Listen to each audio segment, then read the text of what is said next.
Hello and welcome back to another Magic video. Today I played the midweek Magic Jump In. Let's go take a look at this. I got Mardu and Discard. I wanted to try some three-colored decks just to see if it worked, how it worked. You have mana fixing with this. Nomad Outpost. The only real thing I'd say about this is if you have it turn 1, then it's okay. Beyond that, then it kind of stalls you out. And then also the Mardu Monument can go and get you a mountain, plain, or swamp. So I think decent mana fixing with those, and then the one Evolving Wilds. So let's look at the cards. This is one of the rares. Zergo. I played it once in 6 matches. And I found too often that the 4 butt that it has just isn't good enough, because there's a lot of creatures that can end up with 4 power. And you attack once and it's gone. I was able to play it on turn 3. So that is one thing. Between all the mana fixing, I still was able to play this on turn 3. Then, what was the other rare? I cannot remember.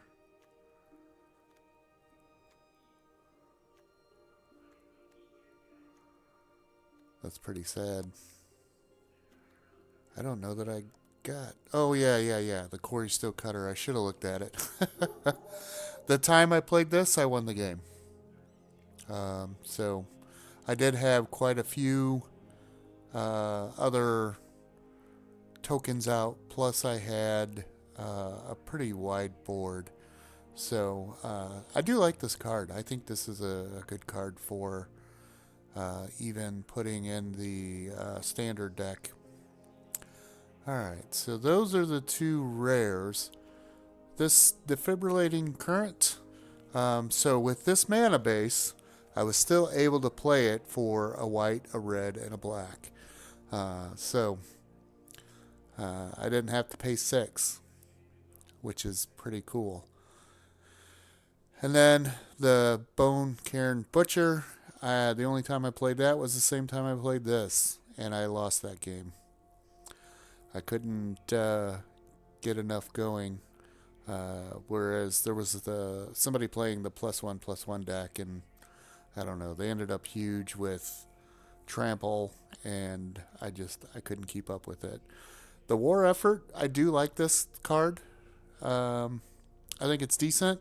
Not really sure how it works with Standard, or if it works with Standard. It's nice to have that one more 1/1 red creature, and I'm sure it's some way you can figure out a deck to have these all together, and it would work okay, because you get 4 tokens between these two, and since this has this token can't be sacrificed, then you keep them all, and then this gives them all Death Touch. So between all of these, I think you can probably figure something out, but you're going to have a lot of removal. And this is a decent card, and I was able to remove what I wanted to remove, but I was behind whenever I was playing it, so it didn't really help me out a lot. Alright, so let's go back over here. Bearer of Glory. I don't think that this is all that great, but it is a common. The Devoted Duelist. Now this I do kind of like. It has haste, and then it also deals damage every time you cast your second spell. And most of all of the red decks are going to cast 2 spells every turn. So something to think about if you're budget-minded like myself. This might be a good card to add to your red deck. Molten Exhale. I I drew it one time and I never got it, never cast it. Shock Brigade. I don't think this card is very good.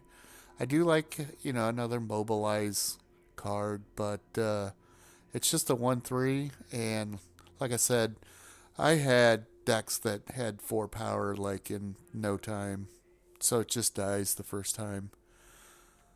Sunset Strike Master. I used this for mana once, I think, in 6 games. So, yeah, it's okay. I did not use the deal 6 damage. A lot of times it was removed. It's a decent card, I guess. I'm not really sure how much it's going to be used. The monuments, I saw a couple other monuments, and this is a good way to fix your mana. Plus, on this one, I did turn it sideways, use the 5 mana, and create 3/1/1 red warrior creature tokens. So, and they have menace and haste, and that was my winning move in that game. Starry-eyed Skyrider, it's okay. When this creature attacks another target creature you control, gains flying until end of turn. But it also does have tokens you control have flying. Dragon's Prey, pretty much the only removal spell. I do have another creature that has some removal on it. This was fine. It's 3 mana, but it is an instant. Rescue Leopard. This being 4 power is kind of nice, and then also having the discard, and it's a may discard. It's not you have to discard. So this again is a decent card for a discard deck. The Underfoot Underdogs, for me, a 1/2 and a 1/1 for 3. It is nice to be able to turn it sideways and add 1 mana so that a creature with 2 or less power can't be blocked. But I think that's a little, not all that. Unsparring Boltcaster. Okay, this was the one where you get a 3/3 for 3, and if one of the smaller creatures did damage to a bigger creature, you were able to take it out.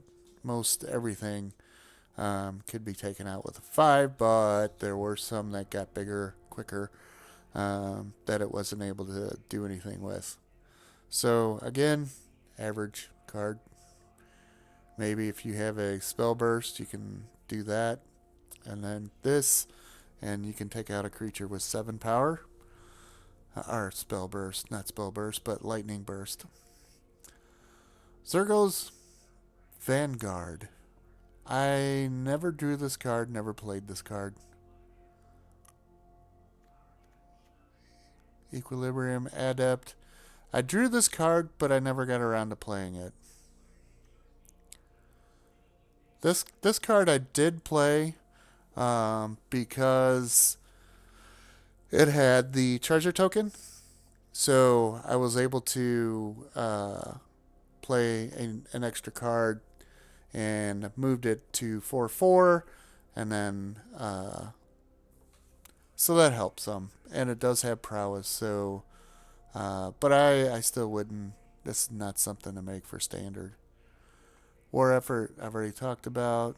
Riling Dawnbreaker. The only thing I used this for was the 2/2 white soldier creature. Never got around to playing it as a 3/4 for 5. Iridescent Tiger. Alright, so I played this card and I cast it for 5, and then I was able to cast this for 5. So being able to play 2 cards that were 5 for 5 is pretty strong. I understand it's just a 3/3 for 5, but I did also use the discard because I was way flooded in a couple matches. And that's the big thing about jump in. Um, it's how well your mana performs.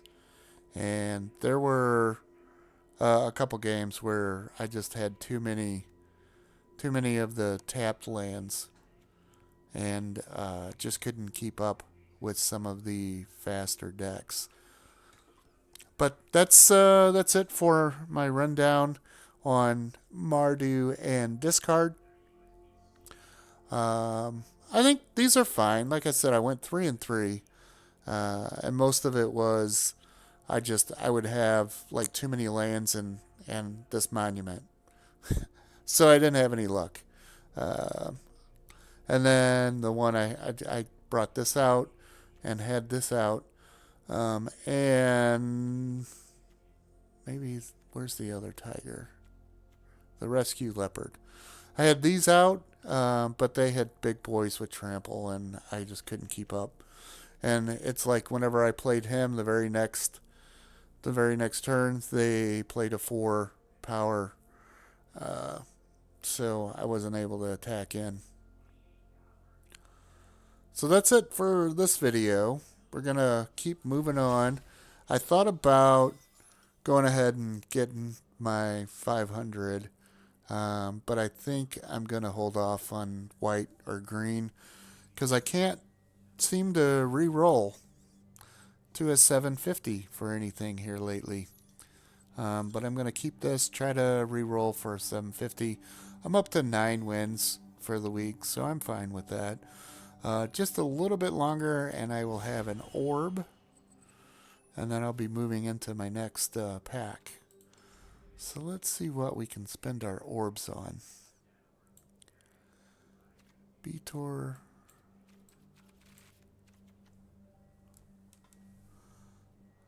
T-Ball. Okay, all of those.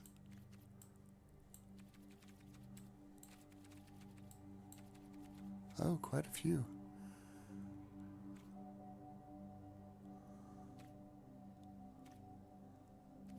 Okay. All of the exhales. One of them had, which one is it?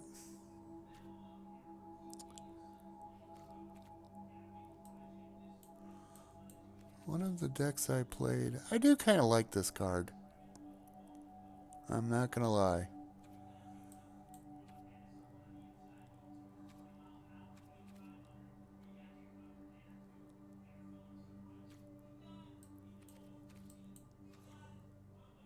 Oh, there's Zergo.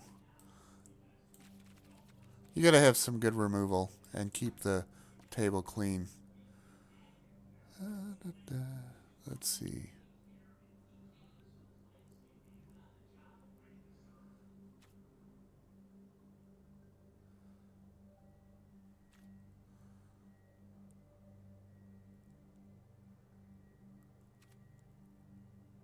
Okay. Well, those are the cards you can get using your orbs. And I haven't done anything with this deck. I did look at making a Boros tokens deck, but I'm not sure. I want to spend my wild cards this way. As you can see, I don't have any of them. I might have a few. I think I got one of those, yeah. How come I can't add it? Oh well. So yeah, I looked at this. We'll see. I really want to play this card. So having your opponents not being able to cast spells during your turn are pretty strong. So, alright, well that's going to do it for this video. I hope you're having a good time playing Tarkir. I know probably the next thing I'm going to do is play a jump in. Probably play a jump in and hope that I get 2 packs that I can put together. And we'll look at going from there. All right. Well, thank you very much for watching. Please do me a big favor. Hit that like, hit that subscribe, and leave me a comment. Any comment. Constructive criticism is good. All right. Thank you. Have a good day.